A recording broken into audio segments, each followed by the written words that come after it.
नमस्कार दोस्तों, क्राइम तक में आपका स्वागत है। जिस विमान को पायलट यानी सुमित चला रहा था, आप उसके बारे में हैरान कर देने वाली जानकारी सामने आई है। आपको बता दूं, वो 3 साल तक सस्पेंड रहा है।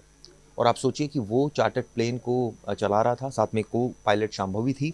इसको लेकर जानकारी निकल कर सामने आ रही है। पहले आपको बता दूं, जो एक्सपीरियंस था, अच्छा खासा एक्सपीरियंस था इस पायलट का, 15,000 घंटे का।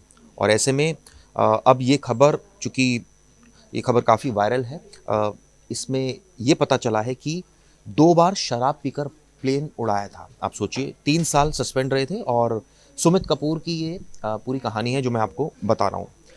बेशक आपको 15,000 घंटे का अनुभव हो, लेकिन इसका मतलब ये नहीं कि आप डिसिप्लिन में नहीं रहेंगे। इसका मतलब ये नहीं कि आप शराब पीकर जो है वो विमान उड़ाएंगे।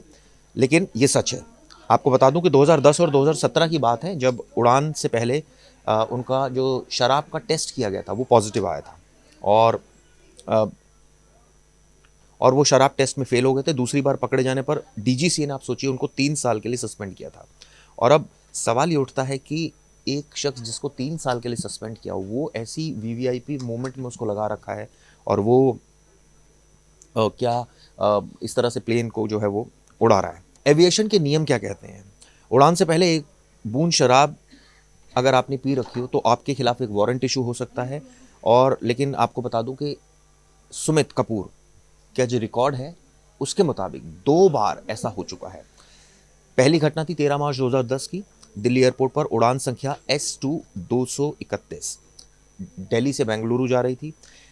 इससे ठीक पहले बीए यानी ब्रीथ एनालाइजर उनके लगाया गया, तो शराब टेस्ट पॉजिटिव पाए गए। इसके बाद ऑब्वियसली जांच हुई, करियर पर बड़ा दाग लगा। इसके बाद सिर्फ एक बार ही गलती नहीं, इसके बाद ये बताते हैं, दिल्ली से गुवाहाटी जाने वाली उड़ान संख्या S2 4721, तब भी नशे में धुत थे। आप सोचिए, यही वजह थी कि जब दूसरी बार पकड़े गए तो डीजीसीए ने सख्त एक्शन लिया, 3 साल के लिए निलंबित भी किया। और ऐसे में 24 अप्रैल 2017 को एक आधिकारिक आदेश जारी हुआ। और ये कहा गया कि किसी भी कमर्शियल पायलट के लिए 3 साल का निलंबन उसके करियर के अंत के समान होता है। इसके बावजूद वीएसआर जो वेंचर्स ऑपरेटर है, आप सोचिए वीआईपी उड़ानें जो ऑपरेट करती है, उन्होंने सुमित कपूर को हायर किया। और उसके बाद आप सोचिए कि वो ये प्लेन उड़ा रहे थे। यानी कि ये बहुत बड़ा नेग्लिजेंस है। मैं ये नहीं कह रहा कि वो जब प्लेन उड़ा रहे थे तो वो क्या नशे में थे, नहीं थे। लेकिन आप सोचिए, जिसका ट्रैक रिकॉर्ड इस तरह का रहा हो, ठीक है, गलतियां हो सकती हैं इंसान से, पहले गलतियां हुई, उसका उनको खामियाजा भुगतना पड़ा।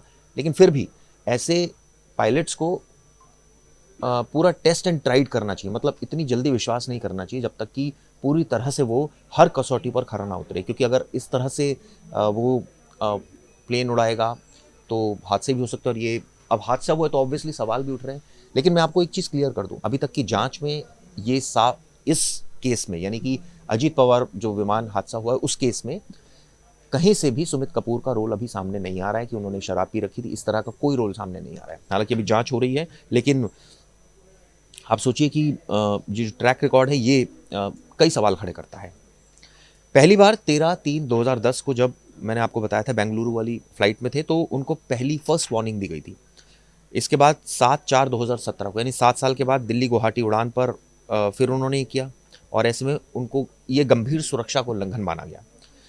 2017 में ही 3 साल का सस्पेंशन हुआ। और 2026 में, अब आप सोचिए कि जब ये एक्सीडेंट हुआ तो अब एएआईबी यानी एविएशन ब्यूरो की जांच जारी है, जिसके बाद स्थिति और साफ होगी। लेकिन कई सवाल हैं जो अब उठ रहे हैं, और मुझे लगता है कि 15,000 घंटे अनुभव होने पर क्या इस तरह की चूक हो सकती है, आखिर क्या वजह रही, ये बहुत सारे ऐसे सवाल हैं जो अभी आने वाले वक्त में क्लियर होंगे। ये भी पता चला है कि अनुभव चाहे कितना भी हो, यदि पायलट नियमों का उल्लंघन करता है, तनाव में रहता है, तो गो अराउंड जैसे जटिल फैसलों में गलती हो सकती है। बिल्कुल सही कहा। ये इस तरह की भी बात सामने आ रही है, इस तरह के एक्सपर्ट्स का जो बयान है वो सामने आ रहा है। चलिए, इस खबर पर आगे भी हम नज़र बना के रखेंगे, लेकिन ये मुझे लगा एक महत्वपूर्ण जानकारी थी जो आपके साथ साझा की जानी चाहिए थी। सुमित जी बहुत ही अच्छे आदमी थे। हमारे मोहल्ले में सबके साथ मिलना जुलना, हमारी एसोसिएशन के भी एक्टिव मेंबर भी रहे हैं, ऑफिस बेरर भी रहे हैं, और बहुत अच्छे आदमी। आपसे किस तरीके से संवाद? हम भी इस मोहल्ले में पिछले 50 साल से रह रहे हैं और वो भी हमारे साथ ही हैं, मतलब 50 साल से यही हैं, तो काफी अच्छा दोस्ती थी, आना जाना था, मित्रता थी, अच्छा व्यवहार है परिवार से। साल में 10-15 दिन पहले ऐसी मतलब मुलाकात होती थी सड़क पे चलते होते, तो हुई थी, सब ठीक ठाक, हाँ सब ठीक ठाक। कौन कौन पायलट? उनका उनकी वाइफ है, उनका बेटा है, वो भी पायलट है। वो भी पायलट? वो भी पायलट है। सुमित जी की वाइफ? सुमित जी की वाइफ नहीं, सुमित जी का बेटा पायलट है। तो उनकी घर में वाइफ, डॉटर इन लॉ और एक पोता भी है। तो काफी अच्छा परिवार है, सबसे मिलनसार है। अच्छा, घर अपना ही है?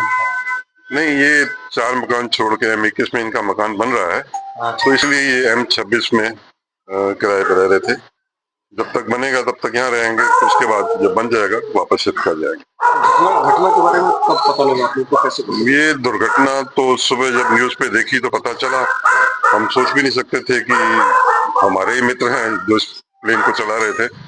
तो उसके बाद धीरे धीरे 1 घंटे बाद जब पता चला तो मोहल्ले में है, तो बाहर निकलते सैर करते बातचीत हो जाती थी, या कोई मोहल्ले की मीटिंग है, सेशन है, उसमें आते थे तो अपने विचार रखते थे।